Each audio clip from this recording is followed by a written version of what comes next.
अम,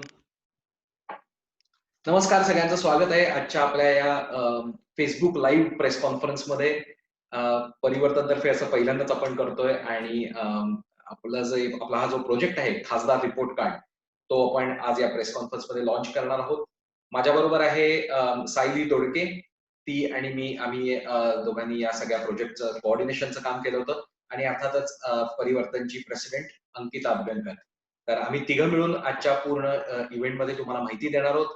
काय काय प्रकारे हा इव्हेंट, हा एकूण प्रोजेक्ट आम्ही केला आणि कशा पद्धतीने पुढे गेलो, काय काय अडचणी आल्या आणि नेमकी या सगळ्यातनं फाइंडिंग्स काय काय आहेत, हे सगळं आम्ही तुम्हाला सांगणार आहोत. गेले जवळपास 2-2.5 महिने यावरती काम चालू होतं. मे मध्ये नव्याने निवडून दिलेल्या आपल्या 543 मतदारसंघातल्या खासदारांना 1 वर्ष पूर्ण झालं. या गेल्या 1 वर्षात या खासदारांनी नेमकं काय काम केलं? कशा पद्धतीने काम केलं? कोणत्या प्रकारचं काम केलं? हा विचार डोक्यात ठेवून हे रिपोर्ट कार्ड आपण तयार केलेलं आहे आणि ते सगळं आम्ही तुमच्यासमोर मांडणार आहोत. 5 मुख्य निकष याच्यामध्ये आपण धरले, 5 क्रायटेरिया आपण डोक्यामध्ये घेतले आणि हे क्रायटेरिया कसे ठरवले? तर हे ठरवत असताना खासदारांचं नेमकं स्वतःचं काम काय असतं? त्यांच्या पोस्टचं काम काय असतं? हे डोक्यात घेतलं. तर कोणत्याही खासदाराचं काम जर आपण बघितलं तर मुळात ते लोकसभेमध्ये बसतात, संसदेमध्ये बसतात आणि संसद म्हणजे एक कायदे मंडळ असतं. म्हणजे संपूर्ण देशासाठीचे कायदे या संसदेत बनतात. त्यामुळे सगळ्यात महत्त्वाचं काम कोणत्याही खासदाराचं असतं ते म्हणजे देशासाठीचे कायदे बनवणं आणि हे कायदे बनवत असताना होणाऱ्या चर्चांमध्ये पार्टिसिपेट करणं. त्यामुळे पहिली गोष्ट आम्ही जी विचारात घेतली ती होती क्रायटेरियाजमध्ये खासदारांची लोकसभेमध्ये असणारी उपस्थिती.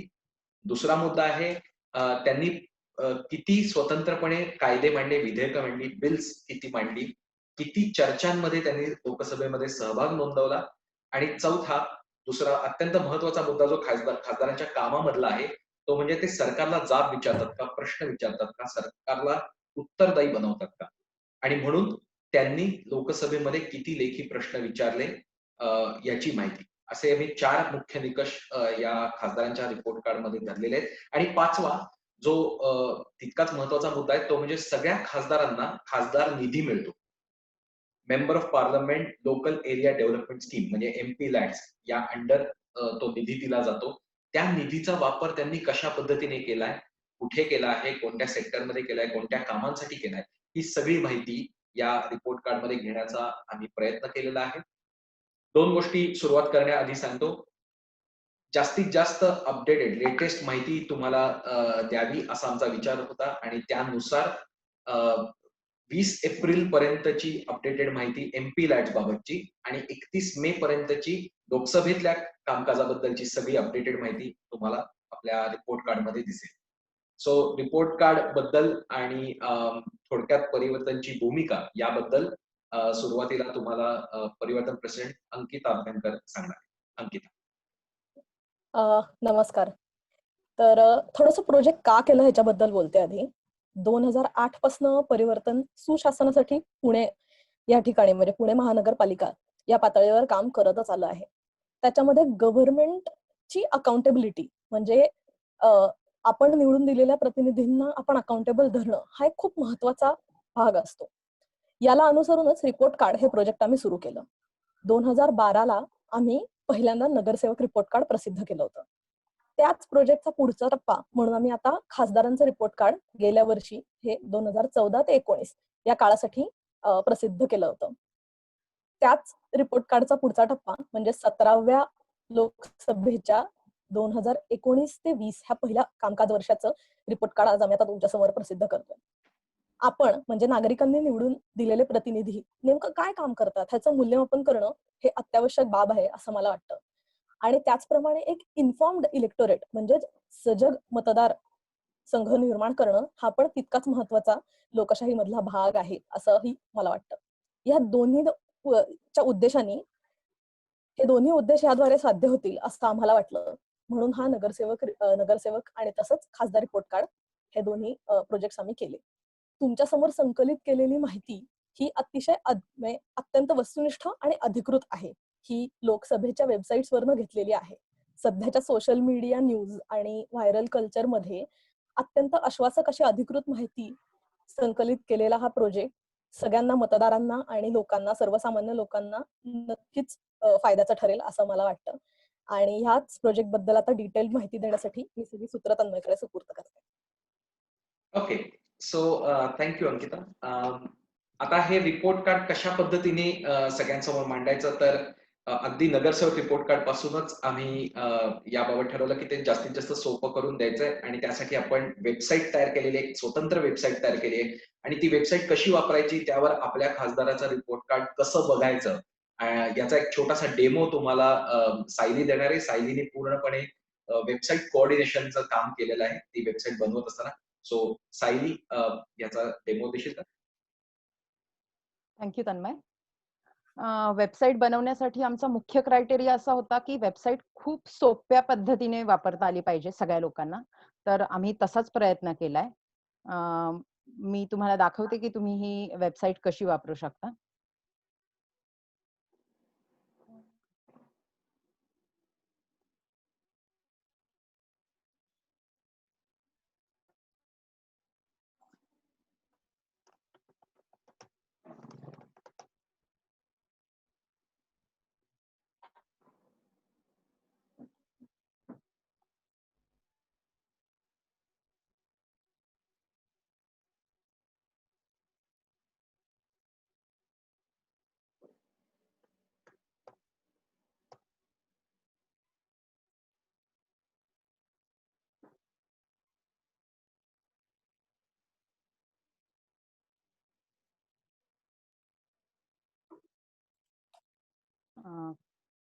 काही तांत्रिक कारणामुळे एक 2 मिनिट ओके. द्या.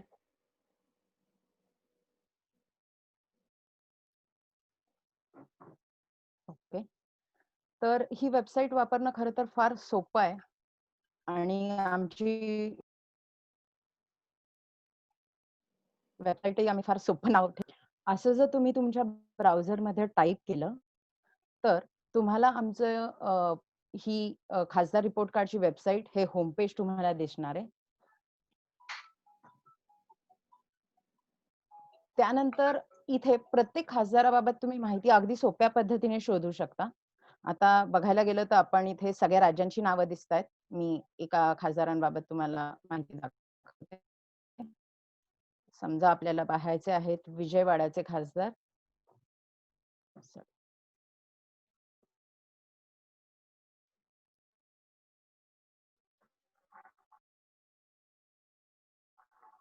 त्यानंतर सिलेक्ट करतो.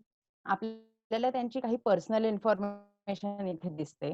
त्यांचा फोटो, त्यांची पॉलिटिकल पार्टी कुठली आहे, त्यांची डेट ऑफ बर्थ, त्यांचं एज्युकेशन याबरोबरच तन्मयने जसे तुम्हाला निकष सांगितले की आपला पहिला निकष म्हणजे अटेंडन्स. तर या खासदारांची संसदेत उपस्थिती किती होती? तर आपल्याला इथे दिसतंय विजयवाड्याचे खासदार हे 90% उपस्थित होते आणि इथे आम्ही तुम्हाला राष्ट्रीय सरासरी ही दाखवली आहे. तर राष्ट्रीय सरासरी आणि आपल्या खासदारांची उपस्थिती याचं तुम्ही इथे कंपॅरिझन करू शकता. त्यानंतरचा दुसरा मुद्दा म्हणजे नंबर ऑफ क्वेश्चन आस्क्ड. स्वतःहून काही संसदेत प्रश्न विचारलेले, लेखी प्रश्न म्हणतात, तर ते 53 प्रश्न या खासदारांनी विचारले आहेत आणि त्यासाठीची राष्ट्रीय सरासरी आहे 44.66.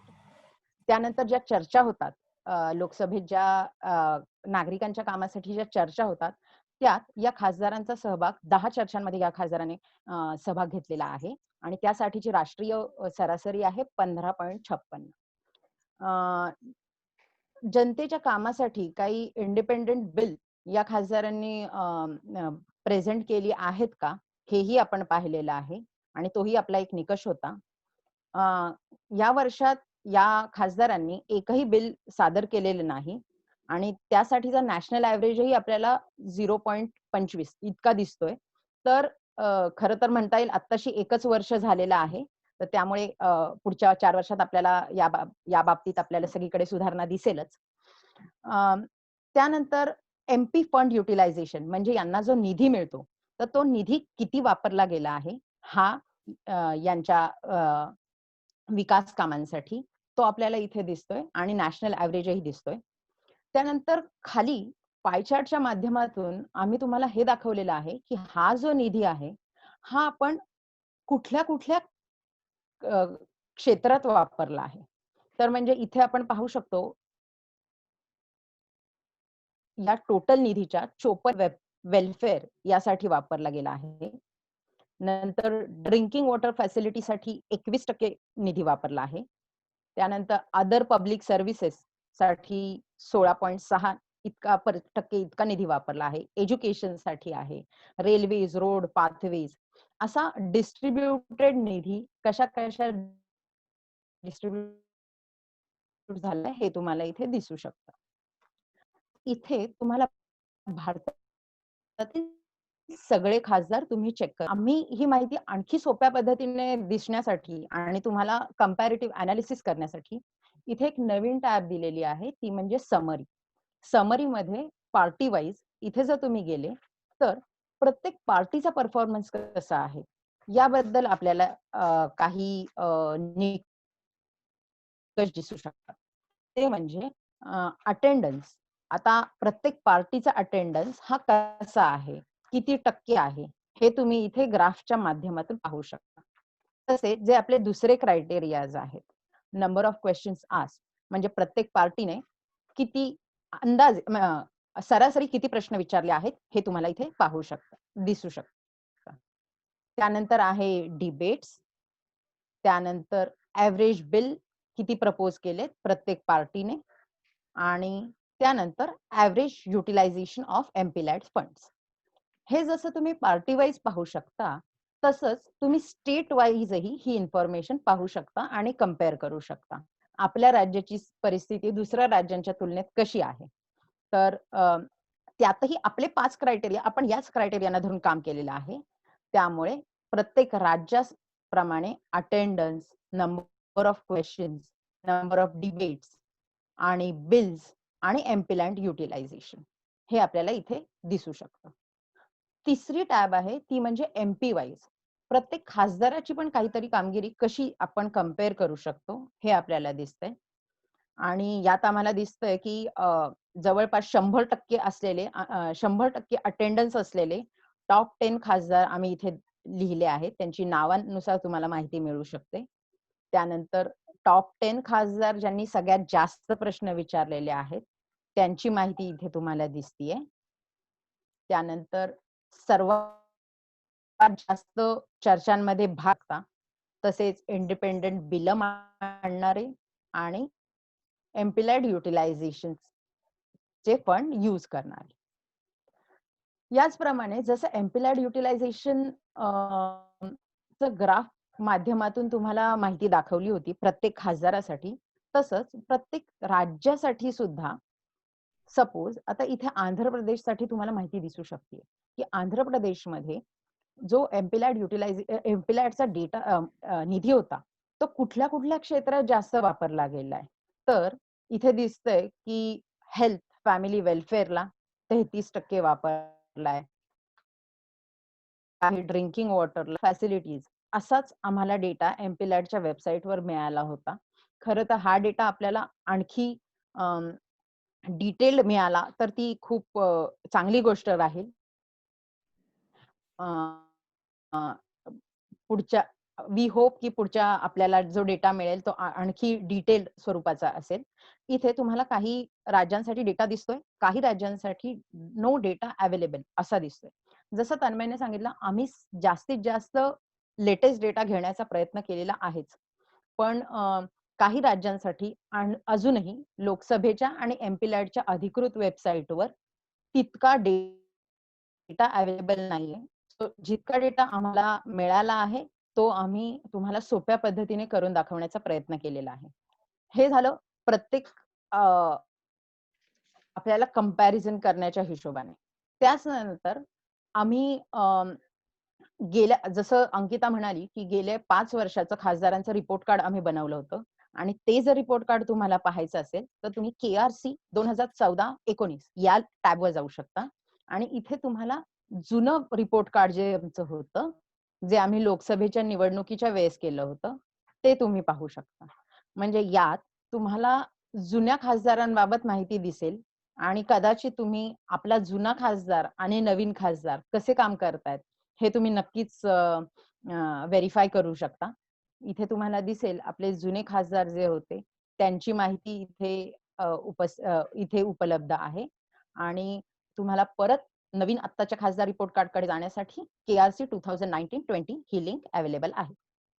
या सगळ्यासोबतच हा KRCचा प्रोजेक्ट आम्ही कसा केला, यात काय काय चॅलेंजेस होते, काय काय निकष ठरवले, याबाबतची सगळी माहिती अबाउट KRC या टॅबवर उपलब्ध आहे. ती तुम्ही नक्की पाहावी. आणि परिवर्तन हे गेले 11 वर्ष पुण्यात काम करतच आलेलं आहे गुड गव्हर्नन्ससाठी. तर परिवर्तनचे वेगवेगळे काय प्रोजेक्ट्स असतात, त्यांचं काम कसं चालतं, त्यात जर तुम्हाला सहभागी व्हायचं असेल ते तुम्ही कसं करू शकता, हे सगळं अबाउट परिवर्तनला आमची वेबसाईटला तुम्ही नक्की व्हिजिट करा.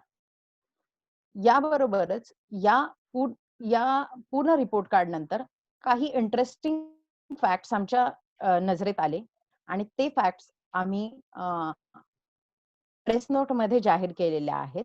तर वेबसाईटच्या फुटरला तुम्हाला इथे प्रेस नोट दिसेल. तर ही प्रेस नोट नक्की डाउनलोड करा. यात तुम्हाला बरेच इंटरेस्टिंग फॅक्ट्स दिसतील आणि याच इंटरेस्टिंग फॅक्ट्स बद्दल बोलण्यासाठी मी तन्मयला विनंती करते की त्याने कंटिन्यू करावं आणि आपले जे इंटरेस्टिंग फॅक्ट्स आलेले आहेत ते सगळ्यांना सांगावेत. थँक्यू सायली. फारच आपण सुटसुटीत वेबसाईट तयार केलेली आहे. आय होप तुम्हाला पण ती अतिशय सोपी वाटेल आणि तुमच्या खासदाराचं रिपोर्ट कार्ड त्याने केलेलं काम तिने गेल्या 1 वर्षात 2019 मे ते 2020 मे या कालावधीत काय नेमकं काम केलंय हे तुम्हाला बघता येईल. आणि जेव्हा आम्ही सगळ्या 543 मतदारसंघातल्या खासदारांचा रिपोर्ट बघितला तेव्हा खूपच इंटरेस्टिंग फॅक्ट्स आमच्या समोर आल्या आणि त्या सगळ्या आता मी तुम्हाला एक एक करत सांगतो. त्या काही हायलाइट्स आहेत, मराठीत लक्षवेधी आहेत की ज्या सांगायला हव्यात आणि त्या खूपच इंटरेस्टिंग आहेत. आय एम शुअर की तुम्हाला सगळ्यांना पण अगदी आवडेल हे ऐकायला. तुम्ही जर पाहिलं तर मगाशी जेव्हा सायली डेमो देत होती तेव्हा प्रत्येक खासदाराच्या रिपोर्ट कार्ड बरोबर काही नॅशनल ऍव्हरेज असं आपण दिलेलं होतं, राष्ट्रीय सरासरी दिलेली होती. तर ती कोणत्याही खासदाराचा रिपोर्ट तुम्ही बघितल्यानंतर तुम्हाला नॅशनल ऍव्हरेज बघता येऊ शकेल. त्यातली फक्त एक गोष्ट सांगतो कारण ते तपशील तुम्हाला कोणत्याही खासदाराच्या बाबतीत बघता येतील त्यामुळे ते परत मी सांगत बसत नाही. पण एक महत्वाची गोष्ट अशी की ओव्हरऑल सगळ्या खासदारांचं जेव्हा आपण ऍव्हरेज अटेंडन्स बघतो, सरासरी उपस्थिती बघतो लोकसभेमध्ये, तर गेल्या वर्षीच्या तुलनेत या वर्षी ती बऱ्यापैकी वाढलेली दिसते, निदान पहिल्या वर्षात तरी. म्हणजे गेल्या वर्षी ती सरासरी उपस्थिती साधारणपणे 68% आसपास होती, जी यावेळी 77.47% आसपास आहे. त्यामुळे एक वाढलेली आकडेवारी दिसते. आणि हायलाइट्स मध्ये पहिला जो मुद्दा आहे तो अटेंडन्स बद्दलचाच आहे. मगाशी सायलीने दाखवत असताना तुम्ही एमपी वाईज हे जे टॅब होतं समरी मधलं त्याच्यामध्ये आम्ही नॉर्मली असं करतो की 10 खासदार पहिले टॉप 10 तिथे डिस्प्ले करतो. अटेंडन्सच्या बाबतीत घडलं असं की लोकसभेमध्ये 100% उपस्थिती असणारे तब्बल 26 खासदार आहेत. केवळ 10 नाही तर तब्बल 26 खासदार असेल की ज्यांची उपस्थिती लोकसभेमध्ये गेल्या 1 वर्षात 100% आहे. 3 पार्लमेंटरी सेशन झाली, अधिवेशनं झाली. 3 सेशन्स मध्ये मिळून एकूण 80 दिवस कामकाज झालं आणि हे 26 खासदार 80च्या 80 सर्व दिवस लोकसभेमध्ये उपस्थित होते. असे 26 खासदार आहेत. हे नवीन आहे गोष्ट की 100% उपस्थिती असणारे 26 खासदार. आता हे देशभरातले 26 खासदार आहेत, पण या देशभरातल्या 26 खासदारांबरोबर महाराष्ट्रातले टॉप 5 खासदार कोणते ज्यांची उपस्थिती सर्वाधिक आहे बघूया. महाराष्ट्रातले 5 खासदार असं बघितलं तर पहिले गोपाळ शेट्टी मुंबई मतदारसंघाचे, मुंबई उत्तर मतदारसंघाचे. जे 26 खासदार आहेत ज्यांची 100% उपस्थिती आहे त्यातले एक गोपाळ शेट्टी आहेत, त्यांची उपस्थिती आहे 100%. दुसरे आहेत मनोज कोटक, मुंबई मतदारसंघातलेच, मुंबई उत्तर पूर्व मतदारसंघ, त्यांची उपस्थिती आहे 100%. त्यामुळे हे 2 खासदार आहेत की जे महाराष्ट्रातले टॉप 5 पैकी पहिले 2 आहेत आणि ते एकूण 26 खासदारांमधले पण आहेत ज्यांची 100% उपस्थिती आहे. तिसऱ्या नंबरला आहेत कपिल पाटील, भिवंडी मतदारसंघाचे, त्यांची उपस्थिती आहे 95%. चौथे आहेत सुनील बाबूराव मेंढे, भंडारा गोंदिया मतदारसंघाचे, त्यांची उपस्थिती आहे 93.75%. पाचव्या नंबरला आहेत हेमंत गोडसे, नाशिक मतदारसंघाचे, आणि त्यांची उपस्थिती आहे 93.75%. तर आपण पाहिलं की 5 हे टॉप 5 महाराष्ट्रातले खासदार की ज्यांची उपस्थिती सर्वाधिक आहे.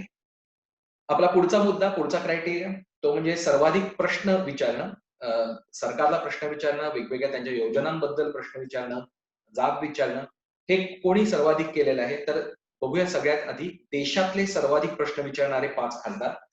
आणि यामध्ये पहिला क्रमांक आहे सुप्रिया सुळे, बारामती मतदारसंघ. एकूण 212 प्रश्न त्यांनी गेल्या 1 वर्षामध्ये विचारले आहेत. दुसऱ्या नंबरला आहेत सुभाष भामरे, धुळे मतदारसंघ. 202 प्रश्न त्यांनी गेल्या 1 वर्षात विचारले आहेत.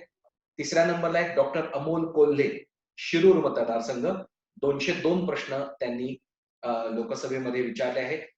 पहिल्या 5 सर्वाधिक प्रश्न विचारणाऱ्या खासदारांपैकी हे पहिले 3 महाराष्ट्राचे आहेत.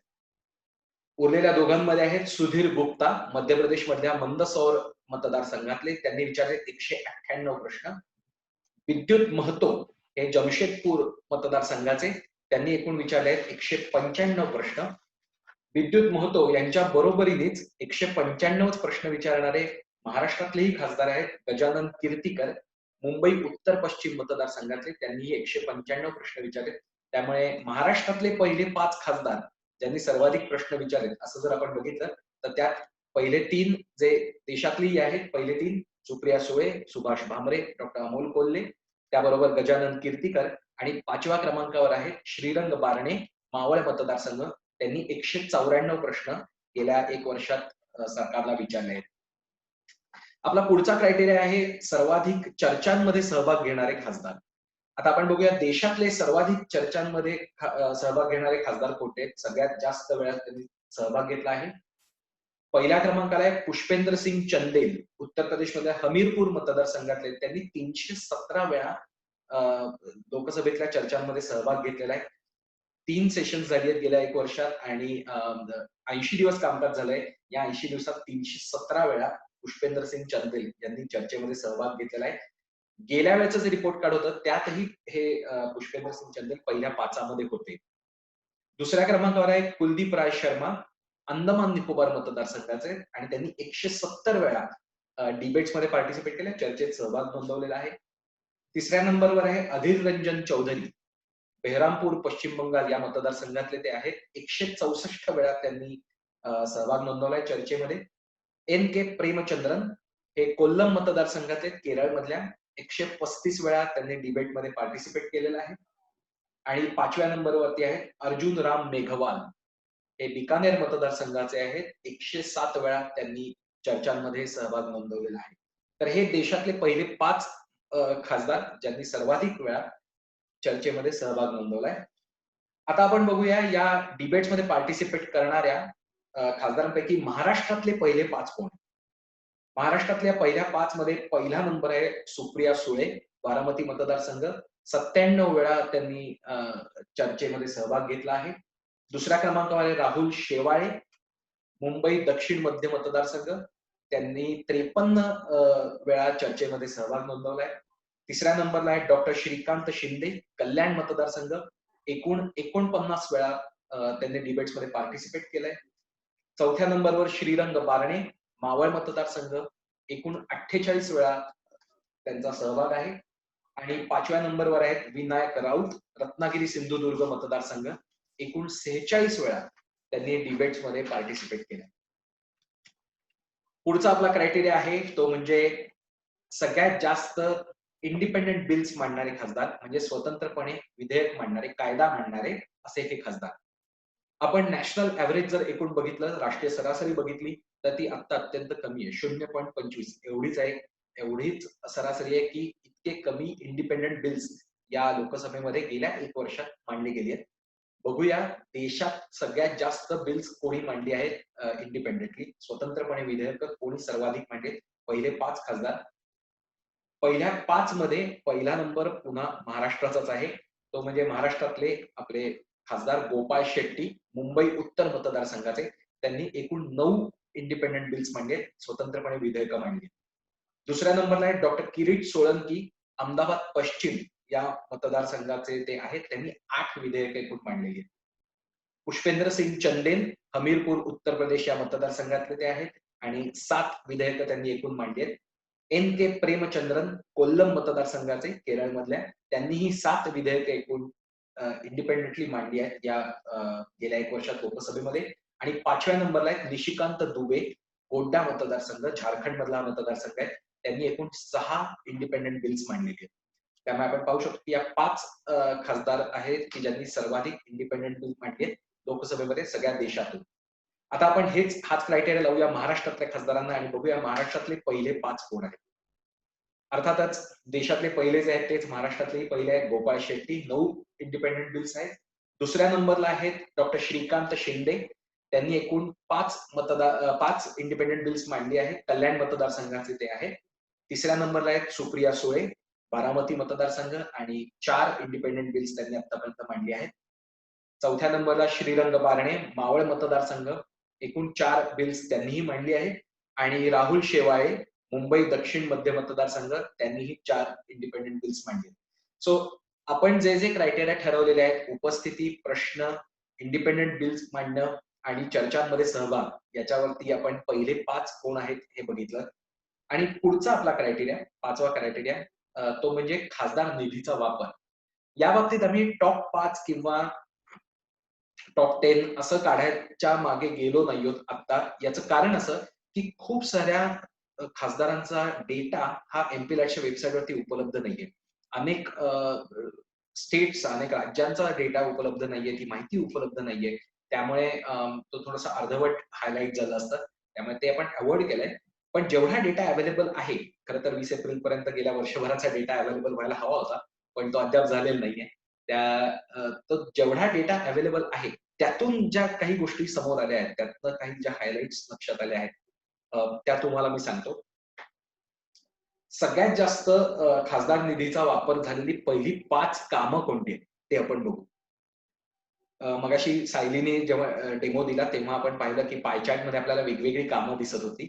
तर पहिली 5 कामं कोणती आहेत की ज्यावर सर्वाधिक निधी वापरला गेलाय, खासदार निधी.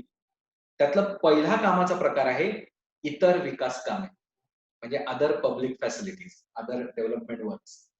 आता याच्यामध्ये नेमकं काय येतं हे एमपीलॅट्सलाच माहिती, त्या वेबसाईट बनवणाऱ्यांनाच माहिती. खरं तर याचे पण अधिक तपशील असणं गरजेचं आहे. याचे बारीक इतर तपशील असणं गरजेचं आहे की इतर विकास कामे म्हणजे नेमकं काय, नेमकं कुठे हे खर्च झाले. पण इतर विकास कामे, अदर पब्लिक फॅसिलिटीज, याच्यावरती सर्वाधिक निधी वापरला गेलाय एकूण एमपीलॅट्स पैकी, जो आहे 35.48%. एकूण निधीच्या 35.48% हा इतर विकास कामे या गोष्टीवरती खर्च झालेला आहे. जवळपास 22,04,84,351 रुपये हे या इतर विकास निधीवरती खर्च झाले गेल्या 1 वर्षात. दुसऱ्या नंबरला आहे रेल्वे, रस्ते, पूल, पादचारी मार्ग. थोडी ब्रॉड कॅटेगरी आहे ही, रेल्वेपासून पादचारी मार्गांपर्यंत. पण ही 2 नंबरला आहे. एकूण 31.29% निधी याच्यावरती खर्च झालाय. 19,44,03,326 रुपये हे या कॅटेगरीवरती खर्च झाले. रेल्वे, रस्ते, पूल, पादचारी मार्ग. तिसऱ्या नंबरला आहे आरोग्य आणि कुटुंब कल्याण. सध्या कोरोनामुळे आरोग्य हा विषय अगदी ऐरणीवर आला आहे आणि खासदार निधी सर्वाधिक कुठे खर्च झालाय याच्यामध्ये 3 नंबरला आहे आरोग्य आणि कुटुंब कल्याण. या कॅटेगरीवरती एकूण खासदार निधी जो खर्च झालाय तो आहे 13.62%. एकूण रक्कम आहे 8,46,57,597 रुपये. चौथ्या नंबरला आहे शिक्षण, ज्यावर एकूण खर्च झालेला आहे 6.55%. 4,06,84,574 रुपये हे गेल्या 1 वर्षात सगळ्या खासदारांनी मिळून असा हा आकडा आहे, ज्यांचा डेटा अवेलेबल आहे त्यांचा. आणि 5व्या नंबरला आहे पाणी पुरवठा, ज्यावर 6.15% एवढा निधी खर्च झालाय. 3,82,42,076 रुपये. हे सगळे तुम्हाला आकडेवारी जी सांगितली ती टॉप 5 खासदार, टॉप 5 कामं, हे काही हायलाइट्स होते की जे आपल्या क्रायटेरियानुसार होते. आता काही महत्वाच्या गोष्टी की ज्या मला असं वाटतं की मेन्शन करणं गरजेचं आहे या हायलाइट्स मध्ये, मी हे संपवण्याआधी. त्यातला पहिला महत्वाचा मुद्दा असा की तुम्ही सांगितलं की सर्वाधिक प्रश्न कोणी विचारले, सर्वाधिक उपस्थिती कोणाची, सर्वाधिक डिबेट्स मध्ये कोणी पार्टिसिपेट झालं, पण कमीच्या बाजूचं तुम्ही सांगितलं नाही. तर अर्थातच कमी किंवा असं सांगण्यापेक्षा अजिबात नाही असं काय काय आहे ते मी तुम्हाला सांगतो.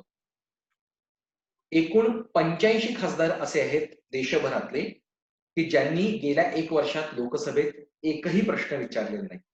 ठीक आहे. सो 85 खासदार असे आहेत की ज्यांचे प्रश्न शून्य आहेत. त्यांनी सरकारला एकही प्रश्न गेल्या 1 वर्षात विचारलेला नाही. एकूण आणि त्या 85 पैकी महाराष्ट्रातले 4 खासदार आहेत की ज्यांनी एकही प्रश्न विचारलेला नाही. एकूण 17 खासदार असे आहेत की ज्यांनी गेल्या 1 वर्षात एकाही चर्चेत सहभाग नोंदवले नाही, एकाही डिबेटमध्ये त्यांनी पार्टिसिपेट केलेलं नाही, ज्यातले महाराष्ट्रातले 2 खासदार आहेत. आणि एकूण 506 खासदार असे आहेत की ज्यांनी गेल्या 1 वर्षात एकही विधेयक स्वतंत्रपणे मांडलेलं नाही, एकही इंडिपेंडंट बिल मांडलेलं नाही. त्यामध्ये महाराष्ट्रातले 42 खासदार आहेत. महाराष्ट्रात एकूण 48 खासदार आहेत. त्यापैकी 42 खासदार असे आहेत की ज्यांनी इंडिपेंडंट बिल एकही मांडलेलं नाही. 506 खासदार देशभरातले ज्यांनी एकही इंडिपेंडंट बिल मांडलेलं नाही या कायदेमंडळात. आणि नॅचरली आपल्याला त्याचा परिणाम दिसतो की एकूण जे नॅशनल ॲव्हरेज आहे ते 0.25 इतकंच का आहे? कारण 506 खासदारांनी एकही प्रश्न विचारले, एकही बिल मांडले नाही. त्यामुळे अशा पद्धतीचे हे हायलाइट्स आहेत. मगाशी सायलीने तुम्हाला दाखवलं की हे सगळे हायलाइट्स जी प्रेस नोट आपण वेबसाईटवरती सुद्धा अपलोड केलेली आहे त्यामध्ये ठेवलेले आहेत. 2-3 महत्त्वाच्या गोष्टी आहेत की ज्या हायलाइट्स बरोबर सांगायला हव्यात. पहिली गोष्ट म्हणजे आधी हे सांगितलेलं आहे, पण थोडीशी रिपिटिशन होईल, पुनरावृत्ती होईल, पण सांगणं गरजेचं आहे. हा सगळा डेटा हा लोकसभेच्या अधिकृत वेबसाईटवरनं किंवा एमपी-लॅटच्या अधिकृत वेबसाईटवरनं घेतलेला आहे. एमपी-लॅटचा डेटा 20 एप्रिल पर्यंतचा अपडेटेड जो होता तो घेतलेला आहे आणि लोकसभेचा डेटा हा 31 मे पर्यंत जो अपडेटेड होता तो घेतलेला आहे.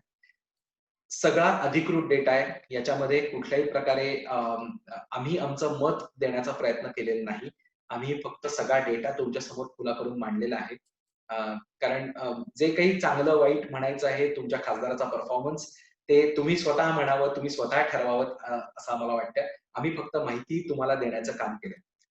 पुढचा महत्त्वाचा मुद्दा असा की ही सगळी जर माहिती एनिवे ऑनलाईन उपलब्ध होती, तर परिवर्तननी वेगळं काय केलं? असा एक प्रश्न अनेकदा विचारला जातो.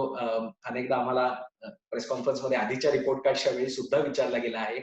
आणि त्याबद्दल पण सांगतो असं की हा जर डेटा तुम्ही ॲक्चुअली त्या वेबसाईट्सवरती बघितलात, लोकसभा किंवा एमपी-लॅट्स, तर तो अतिशय विखुरलेल्या पद्धतीने, अतिशय विस्कळीत पद्धतीने तो शोधणं आणि तो एकत्र बघणं हे अतिशय कठीण काम असतं. की जे गेले 2.5 महिने परिवर्तनचे कार्यकर्ते करत होते आणि आमचा असा प्रयत्न आहे की हा जो डेटा पब्लिक डोमेनमध्ये एनिवे सरकारने अवेलेबल करून ठेवला आहे, लोकसभेच्या वेबसाईटवर असेल किंवा एमपी-लॅटच्या वेबसाईटवर असेल, तो जास्त सोप्या पद्धतीने लोकांपर्यंत पोहोचला पाहिजे. तो इतका क्लिष्ट असेल तर लोकांपर्यंत पोहोचणार नाही. सहजपणे तो बघता येणार नाही आणि म्हणून तो सगळा एकत्र करून छान पद्धतीने मांडून एका वेबसाईटवरतीच मांडून तो तुमच्यापर्यंत हा आपण पोहोचवलेला आहे. तर यात खूप साऱ्या गोष्टी होत्या. वेगवेगळ्या ठिकाणी वेगवेगळी स्पेलिंग्स असणं खासदारांच्या नावाची, इथपासनं ते अनेक बारीक-बारीक प्रॉब्लेम्स होते. पण गेले 2.5 महिने सगळ्यांनी मिळून हे काम केलं आणि हा रिपोर्ट कार्ड आता फायनली तयार झालेला आहे, जो तुमच्या समोर खुला आहे. आपली वेबसाईट आहे खासदार.info. ही जास्तीत जास्त लोकांपर्यंत पोहोचवा. सगळ्या पत्रकारांनी कायमच परिवर्तनाच्या सगळ्या प्रोजेक्ट्सना भरपूर साथ दिली आहे. भरपूर लोकांपर्यंत ते पोहोचवले आहेत. तशीच साथ याही वेळी द्या. सध्या कोरोनामुळे सगळे घरी आहेत, आपापल्या जागी आहेत, सोशल डिस्टन्सिंग पाळतायत आणि ते करत असताना सुद्धा गेले 2.5 महिन्यात हा रिपोर्ट कार्ड आम्ही घरात बसून आपापल्या तयार केलेला आहे. तो जास्तीत जास्त लोकांपर्यंत पोहोचू द्या आणि गेल्या 1 वर्षात 2019 मध्ये निवडून आलेल्या 543 मतदारसंघातल्या आपल्या खासदारांनी नेमकं काय काम केलं, हे जास्तीत जास्त मतदारांपर्यंत, नागरिकांपर्यंत पोहोचवायला आम्हाला मदत करा. कन्क्लूड करण्यापूर्वी मी अंकिताला शेवटी काय तिला ॲड करायचं असेल तर सांग. अंकिता. एक महत्वाचा मुद्दा मला ऍड करायचा आहे. तन्मय म्हटलं तसं की करोनाच्या संकट काळामध्ये सगळे घरी बसून सोशल डिस्टन्सिंग पाळत हा प्रोजेक्ट करत होते. असे परिवर्तनच्या सगळ्या कार्यकर्त्यांचं मला अगदी मनापासून कौतुक करायचं आहे. स्वतःचं शिक्षण, व्यवसाय, नोकरी, वर्क फ्रॉम होम, घरची कामं आणि या करोनाच्या काळात आलेल्या पर्सनल आणि प्रोफेशनल वेगवेगळे चॅलेंजेस सांभाळत अतिशय सातत्याने आणि समर्थपणे सगळ्या कार्यकर्त्यांनी हा प्रोजेक्ट आज केला. तर मला स्पेसिफिकली सगळ्यांचं कौतुक इथे करायचंय. माहिती संकलन आणि तपासणी असा हा पहिला टप्पा जो असतो या प्रोजेक्टचा, त्या कामामध्ये सायली, कल्याणी, अमृता, अनिकेत राठी, यशस, अभिषेक, अवनी, जुई, इंद्रनील, तन्मय, ऋषिकेश, अनिश, प्रतीक, क्षितिजा, पल्लवी या सर्व लोकांनी खूप मोलाचं योगदान दिलं. याच व्यतिरिक्त ही वेबसाईट तुम्ही जी बघताय आता, तर ती वेबसाईट उभारण्याचं काम आणि तो अख्खा एक दुसरा भाग ह्या कामातला, ह्याच्यासाठी दीपक टावरी, स्वानंद देव आणि संदीप पवार ह्या आमच्या टेक्निकल टीमनी काम केलं आणि त्यांनी अतिशय समर्थपणे हे काम केलंय. आम्हाला माहिती संकलन करणं आणि त्याची तपासणी करून त्यांच्याकडे देणं या व्यतिरिक्त काहीही त्याच्यात लक्ष घालायला लागलं नाही. त्यामुळे या टीमनी खूपच उत्तम रित्या हे काम केलंय असं मी नक्कीच इथे नमूद करेन.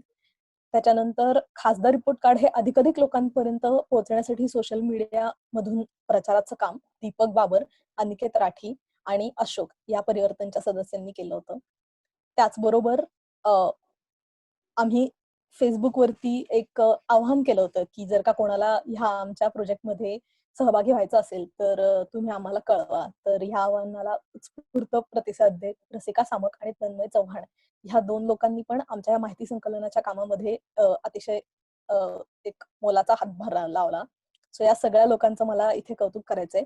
त्याच्यानंतर प्रेस नोट ही वेबसाईटवर अवेलेबल आहेच. पण या व्यतिरिक्तही तुम्हाला ती जर का काही कारणाने मिळाली नसेल किंवा ऍक्सेस करता येत नसेल, तर परिवर्तनच्या कुठल्याही वेबसाईट असेल, Facebook, Instagram कुठल्याही हँडलवरती जर का तुम्ही आमच्याशी कॉन्टॅक्ट केलं, तर ती प्रेस नोट आम्ही तुमच्यापर्यंत पोहोचवू.